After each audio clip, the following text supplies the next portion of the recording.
న్యాయం కోరుతా ఉన్నారు. మాకు అన్యాయం జరిగింది, మాకు న్యాయం చేయండి అని అడిగినారు. విజ్ఞప్తులు చేశారు, వినతి పత్రాలు ఇచ్చినారు, దండం పెట్టారు, దరఖాస్తులు ఇచ్చినారు.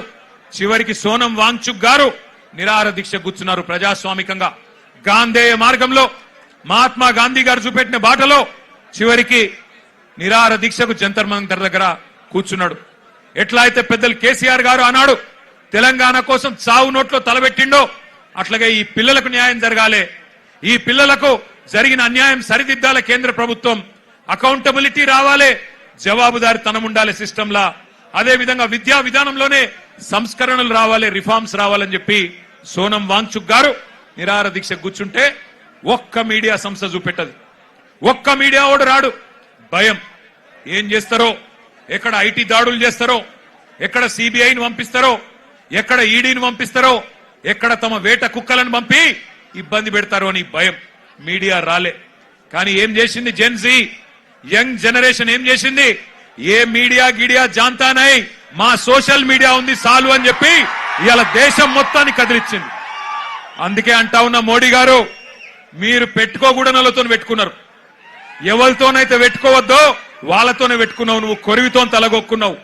మోడీ గారు జాగ్రత్త పడు, తరం మారుతున్నది, స్వరం మారుతున్నది, నవతరం వరస మారుతున్నది. రాజ్యమా ఉలిక్కి పడు, గుర్తుపెట్టుకో, జాగ్రత్తగా ఉండు. వాళ్ళు అనుకుంటే మొన్ననే నేపాల్లో ప్రభుత్వం కుప్పగూలింది. ఈ పిల్లలు తలుచుకుంటే శ్రీలంకలో బగాయించి బగాయించి అక్కడున్నోళ్లను ఉరికిచ్చి దేశమవతల దాకా పోయేదాకా విడిచిపెట్టలేదు. కాబట్టి ఎవరితో పెట్టుకోవద్దో మోడీ గారు, వాళ్ళతోనే పెట్టుకున్నావు. వాళ్ళ అహం మీద కొట్టినవి ఇయ్యాల. ఏమడుగుతున్నారయ్యా వాళ్ళు? వాళ్ళు మాట్లాడితే ఒకడు టెర్రరిస్టులు వీళ్ళు అంటాడు, ఒకడేమో ఖలిస్తాన్ వాళ్ళు అంటాడు, ఒకడేమో అర్బన్ నక్సలైట్లు అంటాడు, ఒకడేమో దేశద్రోహులు అంటాడు, ఒకడేమో పాకిస్తాన్కి వెళ్ళి ఫండింగ్ వస్తుందంటాడు. పనికి మాలిన మాటలు మాట్లాడతారు. ఇవాళ పిల్లలు చెప్తుంటే ఆ కథలు, ఢిల్లీలో వాళ్ళు మాట్లాడుతున్న మాటలు వింటే నిజంగా మనిషి అనే వాడెవడైనా ఉంటే కేంద్ర ప్రభుత్వంలో ఈ పాటికే పోవాలా, కూర్చోవాలా, మాట్లాడాలా. వాళ్ళ దగ్గర ఏమి డిమాండ్స్ ఉన్నాయో పిలిచి మాట్లాడి బుదిరెక్కిచ్చి అట్లా కాదమ్మా ఇట్లా అని చెప్పి సంజాయించి ఎట్లా బాగు చేస్తాం దేశాన్ని చెప్పాలా. కానీ కేంద్ర ప్రభుత్వంలో ఉన్న వాళ్లకు ఇవాళ ఆ పరిస్థితి లేదు. మోడీ గారు ఒక్కటి గుర్తుపెట్టుకోండి, ఇదే తెలంగాణ గడ్డ మీద 50 ఏళ్ల కిందట ఒక యువకుడు ఒక మాట అన్నాడు. ఆనాటి తరం యువకుడు, ఆనాటి యంగ్ జనరేషన్ కి సంబంధించిన నాయకుడు ఒక మాట అన్నాడు, జీనా హై తో మర్నా సీఖో, కదం కదం పే జీనా హై తో కదం కదం పే జీనా హై తో మర్నా సీఖో, కదం కదం పే లడ్నా సీఖో అన్నాడు. అందుకే మోడీ గారు గుర్తు చేస్తా ఉన్నా మీకు, ఈ జనరేషన్ సావుకు భయపడే జనరేషన్ కాదు. ఈ జనరేషన్ నీ ఉడత ఊపులకి, నీ ఐటీకి, ఈడీకి, సిబిఐకి భయపడే జనరేషన్ కాదు. వాళ్ళు ఇవాళ కోపం మీద ఉన్నారు, కోపం మీద ఉన్నారు. నేను మొన్న చెప్పినా మళ్ళా చెప్తున్నా, కోపం మీద ఉన్నారు. పొట్టు పొట్టు ఆకలి మీద ఉన్నారు. వాళ్ళు మెట్టు మెట్టు ఎక్కుతారు, నిన్ను నీ ప్రభుత్వాన్ని తొక్కుతారు. యాదికి పెట్టుకో, ఈడ్చిపెట్టరు. ఎందుకంటే ఇవాళ వాళ్ళు ఏ రాజకీయ నాయకుడు అండతో చెలరేగుతలేరు, వాళ్ళకి ఏ నాయకుడు లేడు. ఇవాళ వాళ్ళు ఢిల్లీలో 1000 మంది, ముంబైలో 1000 మంది, హైదరాబాద్ లో 1000 మంది, నాసిక్ లో 1000 మంది, పూనాలో 1000 మంది బయటికి వచ్చినారంటే కేవలం ఒక పరీక్షా పత్రం లీక్ అవ్వడం వల్ల కాదు. ఈ దేశంలో ఉన్న పరిస్థితి, ఈ దేశంలో మీరు చేస్తున్న మోసం వాళ్ళకు అర్థమైంది. 12 ఏళ్లుగా ఇంతకుముందు మాట్లాడిన పిల్లల మాటలు మీరు విన్నారు. 12 ఏళ్లుగా మతం పేరు మీద చిచ్చు పెట్టి ఇవాళ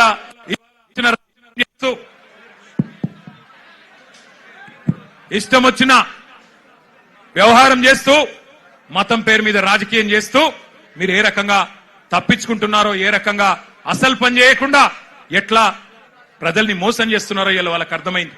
మీరే కదా చెప్తిరి సంవత్సరానికి 2 కోట్ల ఉద్యోగాలు ఇస్తా అని చెప్తివి. 12 ఏళ్ళ మరి ఇప్పటికి 24 కోట్ల ఉద్యోగాలు రావాలి. వచ్చినాయా 24 కోట్ల ఉద్యోగాలు? అందుకే రోడ్డు మీదకి వచ్చిన ఒక ప్రశ్నాపత్రం లీక్ అయి మాత్రమే కాదు, ఒక నిరాశ, ఒక నిస్పృహ. ఇంతకుముందు అమ్మాయి ఎంత బాగా అన్నది, మేము మేక్ ఇన్ ఇండియా అడిగినాం, నువ్వు లీక్ ఇన్ ఇండియా ఇచ్చినావు. మేక్ ఇన్ ఇండియా ఎక్కడో పోయింది, లీక్ ఇన్ ఇండియా వచ్చింది, గిదా నువ్వు చెప్పింది అని చెప్పి ఆ అమ్మాయి ఎంత చక్కగా మాట్లాడింది మీరు విన్నారు. అట్లాగే ఇవాళ అడుగుతున్నారు జవాబుదారితనం. ఏమంటున్నారు? అయ్యా మీరు మంత్రులు అయినరు, ఎంపీలు అయినరు, మీరు పెద్ద ప్రధానమంత్రులు అయినరు, కానీ మేము మీ సీట్లు అడుగుతలేము. జవాబుదారీతనం. ఒక ప్రశ్నాపత్రం లీక్ అయితే దేశంలో మీరిచ్చిన ఒక్క హామీ నెరవేరకపోతే మేము అడగద్దా? అడుగుడే తప్పైందా అని అంటా ఉన్నారు. వాళ్ళు న్యాయం అడిగితే మీరేం చేస్తున్నారు?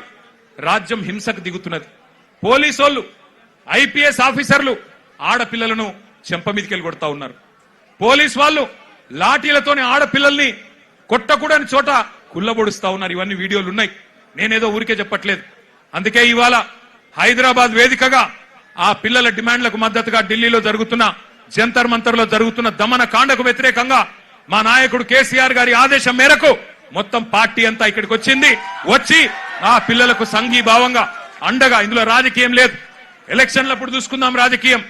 ఆ రోజు ఎవరు ఎక్కడ కూర్చోవాలో ప్రజలు నిర్ణయిస్తారు. కానీ ఇవాళ మేము అడుగుతున్నది ఒకటే. ముందుగా ఎడ్యుకేషన్ మినిస్టర్ ధర్మేంద్ర ప్రధాన్ రాజీనామా చేయించండి. చేయించాలనే వాళ్ళు గట్టిగా చప్పట్లు కొట్టి చెప్పాలా, గట్టిగా చప్పట్లు కొట్టాలా.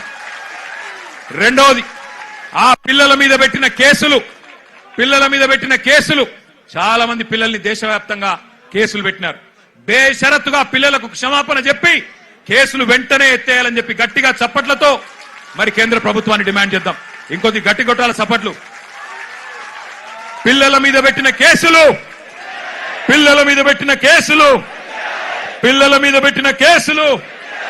మేము ఇక్కడికి బయలుదేరి వస్తున్నాం. పిల్లలతో పాటు నిరసనలో పాల్గొనాలా. కేంద్ర ప్రభుత్వానికి సిగ్గొచ్చే విధంగా మరి మాకు లోక్సభలో సభ్యులు లేరు, రాజ్యసభలో సభ్యులున్నారు, అక్కడ గొంతిప్పాలా అని చెప్పి మేము బయలుదేరితే విచిత్రం, మధ్యలో కాంగ్రెస్ వాళ్ళు మాకు అడ్డం వచ్చింది. నాకు ఆశ్చర్యమైంది. మేం కొట్లాడుతుంది మోడీ ప్రభుత్వం మీద, బీజేపీ మీద, మధ్యలో ఇక్కడ చోటాబాయికి ఏం వచ్చిందో నాకు అర్థమైతలేదు. నీకేమైందిరా నాయన? నేను మోడీనంటే ఈ కేడీగాడు ఎందుకు ఉలిక్కి పడుతున్నాడు మధ్యలో? నేను మోడీని అంటున్నా. మోడీ తప్పు చేసిండంటే నీకేంది రోగం? మధ్యలో యూత్ కాంగ్రెస్ వాళ్ళు వచ్చి నా కారుకి అడ్డం వచ్చిండ్రు. పోలీసు వాళ్ళు సంపుడు చంపి తీసుకు